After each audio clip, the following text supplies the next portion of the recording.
चर्चा विद राजीव में आपका स्वागत है। यानी बड़ी बड़ी बातों के बीच छोटी बातों पे चर्चा। जी हाँ, ये बातें छोटी जरूर है लेकिन एक मजबूत और आत्मनिर्भर भारत के लिए बहुत जरूरी है। इसलिए इन छोटी बातों पे चर्चा करने के लिए हम मजबूर हैं। आज मैं जिस विषय को लेकर के चर्चा करने जा रहा हूं उसके बारे में शायद आपने नहीं सोचा होगा, क्योंकि आप बड़ी बड़ी बातों में उलझे रहते हैं और बड़ी बड़ी प्रॉब्लम्स को सुलझाने में भी लगे रहते हैं, तो आपके पास वक्त नहीं होता है छोटी बातों के बारे में सोचने के लिए। आगरा के एक गांव में 5 साल की एक लड़की की भूख से मृत्यु हो गई है। अब जिला प्रशासन इस बात की जांच कर रही है क्या वाकई इस लड़की की मृत्यु भूख से हुई या और किसी और वजह से, या भूख की वजह से, स्टार्वेशन की वजह से होने वाली बीमारियों की वजह से उसकी मृत्यु हुई। न्यूज़पेपर्स में खबरें आई हैं, उस खबरों के आधार पर यह कहा गया है कि जी हां, वहां उनके पास, उनके परिवार के पास खाने की समस्या पिछले कई महीनों से बनी हुई थी। तो एक संभावना व्यक्त की जा रही है कि शायद बच्ची की मौत भूख की वजह से हुई और भूख की वजह से होने वाली बीमारी की वजह से हुई है। आपको मैं बता दूं कि 2018 में यूनिसेफ का एक असेसमेंट आया, एक डेटा आया। उसमें यूनिसेफ ने कहा कि हिंदुस्तान में प्रत्येक साल, यानी उस साल का अगर हम डेटा लें 2018 का, तो तकरीबन 9 लाख ऐसे बच्चे जिनकी उम्र 5 वर्ष से कम थी, उनकी मृत्यु हुई माल न्यूट्रिशन की वजह से। माल न्यूट्रिशन का मतलब आप समझते हैं कि एक ये ऐसी परिस्थिति है जिसमें बच्चों को पौष्टिक खाना नहीं मिल पाता है और उस वजह से बच्चे कई बीमारियों के शिकार हो जाते हैं और अंत में उनकी मृत्यु हो जाती है। 2018 में 9 लाख इस प्रकार से ऐसे बच्चे जिनकी उम्र 5 वर्ष से कम था, उनकी मृत्यु हो गई। अब आपको मैं बता दूं कि पिछले ही वीक भारत के स्वास्थ्य मंत्री डॉक्टर हर्षवर्धन ने एक कॉन्फ्रेंस में, एक किसी ओकेजन पे उन्होंने दिल्ली में इस बात को एडमिट किया कि हिंदुस्तान में 135 करोड़ लोग रहते हैं और उनमें से तकरीबन 20 करोड़ लोग भूखमरी के शिकार हैं। ये बड़ा विचित्र संयोग है, दुखद संयोग है कि हिंदुस्तान विश्व का सबसे बड़ा अनाज उत्पादक देश है। India is the largest producer of food grains in the world, but at the same time India is the house of the largest number of hungriest people in the world as well. आप देख लीजिए ये क्या irony है। एक तरफ हम विश्व में सबसे ज्यादा अन्न की उत्पादन करते हैं और दूसरी तरफ हमारे यहाँ सबसे ज्यादा भूखे लोग भी रहते हैं। ये एक ऐसा डायकोटॉमी है, एक ऐसा विरोधाभास है जिसको हमें पाटने की जरूरत है। आजादी के 74 साल बाद भी हम आज तक इस समस्या का कोई एक सस्टेनेबल लास्टिंग सॉल्यूशन नहीं निकाल पाए हैं। अखबारों के माध्यम से हम खबर जरूर पढ़ते हैं कि गोदामों में अनाज सड़ गया, लेकिन वह गरीबों के पास नहीं पहुंच पा रहा है। अभी कुछ ही दिन पहले, यानी कि अगर हम यूं कहें कि कुछ सप्ताह पहले, भारत के प्रधानमंत्री श्री नरेंद्र मोदी जी ने एक महत्वपूर्ण घोषणा किया। घोषणा के तहत हिंदुस्तान के तकरीबन 80 से 84 करोड़ लोगों को मुफ्त में नवंबर तक भोजन दिया जाएगा। यानी आप समझ सकते हैं कि देश के प्रधानमंत्री ने जब इस बात की घोषणा की तो शायद ही नहीं, मुझे पूरा विश्वास है उनके पास यह पुख्ता इंफॉर्मेशन था या है कि अगर ऐसे लोगों को मुफ्त में खाना मुहैया नहीं कराया गया तो उनके सामने भूखमरी का बड़ा संकट पैदा हो सकता है, भूख से उनकी मृत्यु हो सकती है। तो हमें यह देखने समझने की जरूरत है कि आजादी के 74 साल बाद भी ऐसी स्थिति क्यों बनी हुई है। आपको मैं ऐसे भी बता दूं कि हिंदुस्तान में तकरीबन कई डेटा अवेलेबल है, उनमें से एक डेटा का मानना है कि करीब 26% लोग हिंदुस्तान में ऐसे हैं जो गरीबी रेखा के नीचे रहते हैं। यानी गरीबी रेखा से नीचे होने का तात्पर्य यह है कि ऐसे लोग 26% जो लोग हैं, ये शायद ज्यादा भी, मेरा मानना है कि बहुत ज्यादा है, लेकिन सरकारी आंकड़ा कहता है कि 26% है। तो आप समझ सकते हैं कि इतनी बड़ी तादाद में लोगों को 2 वक्त का भोजन जुटाने के लिए बहुत ही संघर्ष करना पड़ता है। अब प्रश्न यह उठता है, यानी जो यक्ष प्रश्न है हमारे देश के सामने, हम सबों के सामने, कि आखिर इसका वजह क्या है। हम क्यों नहीं गरीब लोगों को 2 वक्त का भोजन भी मुहैया कर सकते हैं, जब हम इतनी बड़ी तादाद में अन्न का उत्पादन करते हैं।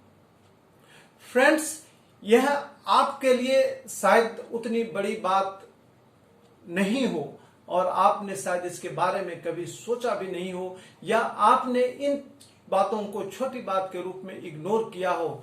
लेकिन आज जब हम एक आत्मनिर्भर और मजबूत भारत बनाने की हम बात कर रहे हैं, जो हमारा संकल्प है, तो हमें यह सुनिश्चित करना पड़ेगा कि हिंदुस्तान का प्रत्येक व्यक्ति माल न्यूट्रिशन की समस्या के ऊपर उनकी जीत ही ना हो, बल्कि उन्हें क्वालिटी हेल्थ, क्वालिटी एजुकेशन और क्वालिटी फूड की उनके लिए व्यवस्था की जानी चाहिए। यानी जब हम अपने संविधान को हम पढ़ते हैं, उसकी जब चर्चा करते हैं, तो संविधान में सबसे ज्यादा जिस बात पे एम्फेसिस दिया गया है वह है इक्वालिटी एंड जस्टिस। इक्वालिटी का मतलब सामाजिक इक्वालिटी ही नहीं होता है, शैक्षणिक इक्वालिटी नहीं होता है। इक्वालिटी का मतलब होता है कि ईज ऑफ लाइफ जो हो सबके लिए बराबर हो। ऐसा ना हो कि जो रिच है उनके लिए ईज ऑफ लाइफ बढ़िया हो, जो गरीब है लाइफ उनके लिए एक स्ट्रगल बन जाए।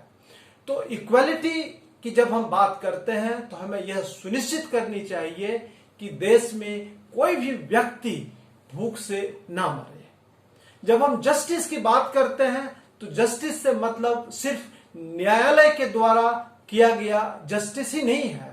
जस्टिस से यह मतलब है कि देश के पास जो रिसोर्सेस है, जो संसाधन है, जो भी प्रिविलेजेस है, जो भी फैसिलिटीज है, उस पे सबों का समान अधिकार हो, और ऐसा अगर नहीं है तो वह सुनिश्चित करना भी जस्टिस का ही एक अंग है। पिछले कुछ ही दिन पहले पूरे देश ने अपनी देश की स्वतंत्रता मनाई, यानी कि वह हमारा 74th इंडिपेंडेंस डे था। मित्रों, जब इतने सालों बाद हमने अपने ही गरीब लोगों के लिए कुछ कारगर काम नहीं कर पाए हैं, तो आप सोच सकते हैं कि एक मजबूत और एक आत्मनिर्भर भारत का जो हमारा सपना है, उसको साकार करने के लिए हमें कड़ी मेहनत करने की जरूरत है। यानी कि जो हमारे रिसोर्सेस हैं, जो हमारे फैसिलिटीज हैं, आज उस पे अगर राष्ट्र के कुछ ही परसेंटेज लोगों की पकड़ बनी हुई है, तो हमें यह सुनिश्चित करना पड़ेगा कि नहीं, राष्ट्र के जो हमारे जो रिसोर्सेस हैं, जो राष्ट्र का रिसोर्सेस है, उसका एक महत्वपूर्ण हिस्सा गरीबों के उत्थान पे खर्च होनी चाहिए। गरीबी भगाने के कई तरीके हैं। एक है कि उनको आप फ्री में भोजन कराइए, आप उनके फ्री में उनके अकाउंट में पैसे डालिए, तो मुझे लगता है कि यह भी एक तरीका है। लेकिन मेरा थोड़ा सा जो सोच है थोड़ा सा डिफरेंट है। मेरा मानना है कि हमारे देश के जो गरीब लोग हैं उनकी टोटल रिस्पॉन्सिबिलिटी स्टेट की होनी चाहिए, सरकार की होनी चाहिए। बात सिर्फ भोजन की नहीं है, उनकी शिक्षा की है, उनकी स्वास्थ्य की है। ये सारी रिस्पॉन्सिबिलिटी राष्ट्र की रिस्पॉन्सिबिलिटी है, समाज के उन लोगों की रिस्पॉन्सिबिलिटी है जो रिसोर्सफुल हैं, जो एजुकेटेड है, जो शिक्षित हैं, जिनके पास धन संपत्ति है, जो बड़ी बड़ी बातें करते हैं, जो वेबिनार में बड़ी बड़ी बातें बोलते हैं, सेमिनार में भाग लेते हैं, टीवी डिबेट पे चिल्लाते हैं और लोगों को एक मजबूत और आत्मनिर्भर भारत बनाने के लिए प्रेरित करते हैं। तो उन सभी लोगों का भी यह कर्तव्य है कि वो भी सामने आए और इस दिशा में ईमानदारी से काम करें।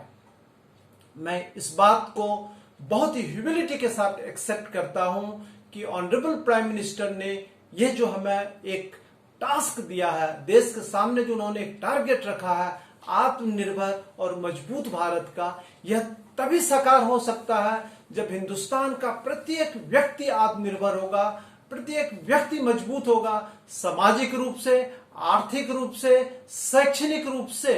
तभी राष्ट्र अपना आत्मनिर्भर होगा, तभी राष्ट्र मजबूत होगा। अगर हमारा फोकस सिर्फ यह है कि जो समाज के जो रिच लोग हैं वो रिचर होते जाए और अधिक धनवान होते जाए, तो फिर हमारा राष्ट्र ना तो कभी आत्मनिर्भर हो सकता, ना कभी मजबूत हो सकता। इसलिए हमें इन सारी बातों को ध्यान में रख करके ईमानदारी से प्रयास करने की जरूरत है कि हमारे देश का प्रत्येक व्यक्ति को क्वालिटी शिक्षा मिले, क्वालिटी स्वास्थ्य सर्विस मिले, उनके लिए इक्वालिटी, जस्टिस, फ्रैटर्निटी और लिबर्टी, ये जो 4 पिलर्स हैं, 4 पिलर्स ऑफ आवर कॉन्स्टिट्यूशन और हमारा प्रजातंत्र के जो 4 पिलर्स हैं, इस पिलर्स के ऊपर जो मंजिल बन रहा है, जिस राष्ट्र को हम निर्माण कर रहे हैं, वह जाति, धर्म और अर्थ के आधार पे किसी के भी साथ किसी भी प्रकार का भेदभाव नहीं हो। मित्रों, मैंने आपसे प्रॉमिस किया है कि चर्चा विद राजीव में हम छोटी छोटी बातों पे चर्चा करते हैं। ये बातें छोटी जरूर है, लेकिन एक मजबूत और आत्मनिर्भर भारत के लिए बहुत जरूरी है। आप बड़ी बड़ी बातों में लगे रहते हैं, बड़ी बड़ी बातों को सुलझाने में लगे रहते हैं, इसलिए आपको वक्त नहीं मिलता है। लेकिन हम वक्त निकाल करके छोटी बातों पे चर्चा करते हैं और मैं कोशिश करता हूं कि इस प्रकार की छोटी बातें आपके नॉलेज में आए, ताकि आपका भी सहयोग मिले एक मजबूत और आत्मनिर्भर भारत बनाने के लिए। धन्यवाद।